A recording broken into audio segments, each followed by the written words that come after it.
2019 সালের 20 জুন মধ্যপ্রাচ্যের আকাশে উঠছিল বিশ্বের সবচেয়ে উন্নত নজরদারি ড্রোনগুলোর একটি। এটি এত উঁচুতে উঠছিল যে সাধারণ যুদ্ধ বিমানও সহজে সেখানে পৌঁছতে পারে না।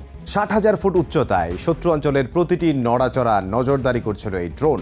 হঠাৎ আকাশে ছুটে আসে একটি মিসাইল, কয়েক সেকেন্ডের মধ্যে ধ্বংস হয়ে যায় $120 মিলিয়ন একটি অত্যাধুনিক ড্রোন। ড্রোনটির নাম নর্থ্রপ গ্রুম্যান RQ-4 গ্লোবাল হক। আর যে দেশ এটি ভূপাতিত করেছিল সেটি হলো ইরান। কিন্তু প্রশ্ন হলো, এই ড্রোন এত উন্নত হওয়ার পরও কিভাবে এটি ধ্বংস হলো? যুদ্ধ প্রযুক্তির আজকের পর্বে আমরা জানবো বিশ্বের সবচেয়ে শক্তিশালী নজরদারি ড্রোনগুলোর একটি গ্লোবাল হক সম্পর্কে।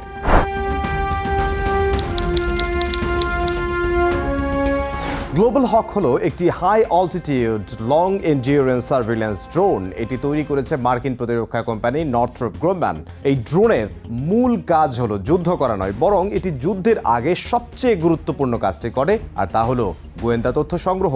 এই ড্রোন শত্রু দেশের ভেতরে সামরিক ঘাঁটি, মিসাইল লঞ্চার, ট্যাঙ্ক চলাচল, যুদ্ধ বিমান ঘাঁটি সবকিছু নজরদারি করতে পারে। এ কারণেই এটিকে অনেক সময় বলা হয় আকাশে ভাসমান গুপ্তচর।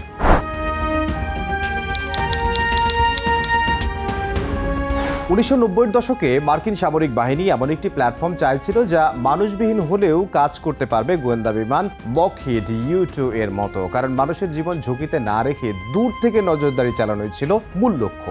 এই চিন্তা থেকে জন্ম নেয় RQ-4 গ্লোবাল হক। প্রথমবার এটি উড়েছিল 1998 সালে এবং 2001 সালের পর থেকে এটি বিভিন্ন সামরিক অভিযানে ব্যবহৃত হতে থাকে।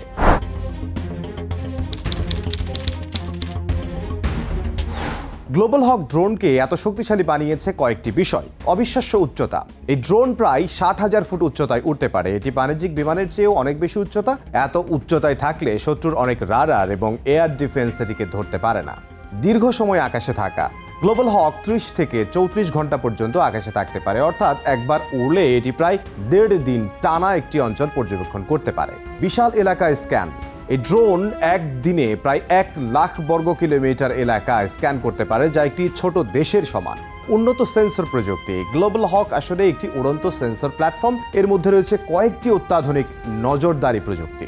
Synthetic aperture radar. এই রাডার মেঘ, ধোঁয়া বা অন্ধকার ভেদ করে মাটির স্পষ্ট ছবি তুলতে সক্ষম। Electro optical camera. এই ক্যামেরা দিনের আলোতে ট্যাঙ্ক বা সামরিক যানবাহন শনাক্ত করতে পারে। Infrared sensor. এই সেন্সর তাপ শনাক্ত করে, ফলে রাতের অন্ধকারেও চলমান যানবাহন ধরা পড়ে যায়। Signal intelligence.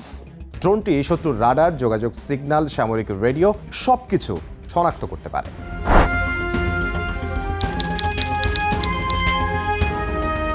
গ্লোবাল হক মার্কিনীরা ব্যবহার করেছে বিভিন্ন সংঘাতে, যেমন আফগানিস্তান যুদ্ধ, ইরাক যুদ্ধ, সিরিয়া সংঘাত, দক্ষিণ চীন সাগরে নজরদারি, ইউক্রেন যুদ্ধ পর্যবেক্ষণ।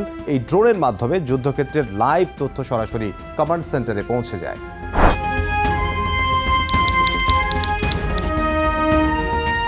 2019 সালের 20 জুন মধ্যপ্রাচ্যের গুরুত্বপূর্ণ সামুদ্রিক পথ স্ট্রেইট অফ হরমুজের কাছাকাছি আকাশে উঠছিল একটি গ্লোবাল হক ড্রোন।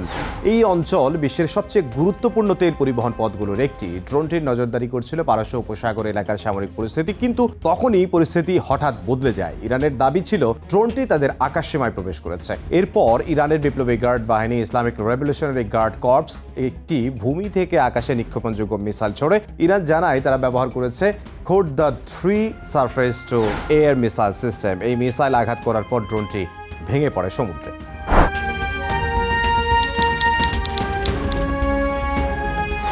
গ্লোবাল হক শুধু একটি ড্রোন নয়, এটি বিশ্বের সবচেয়ে উন্নত নজরদারি প্ল্যাটফর্মগুলোর একটি। এত উচ্চতায় উঠতে থাকা একটি ড্রোনকে ভূপাতিত করা ইরানের জন্য ছিল বড় সামরিক বার্তা। এর মাধ্যমে তারা দেখাতে চেয়েছিল তাদের বিমান প্রতিরক্ষা ব্যবস্থা অত্যন্ত শক্তিশালী। আধুনিক যুদ্ধে সবচেয়ে বড় শক্তি অস্ত্র নয়, তথ্য। আর সেই তথ্য সংগ্রহের জন্যই তৈরি করা হয়েছে গ্লোবাল হক ড্রোন। কিন্তু 2019 সালের সেই ঘটনা দেখিয়ে দিয়েছে, যত উন্নত প্রযুক্তিই হোক, যুদ্ধক্ষেত্রে কোনো অস্ত্রই পুরোপুরি অজেয় নয়।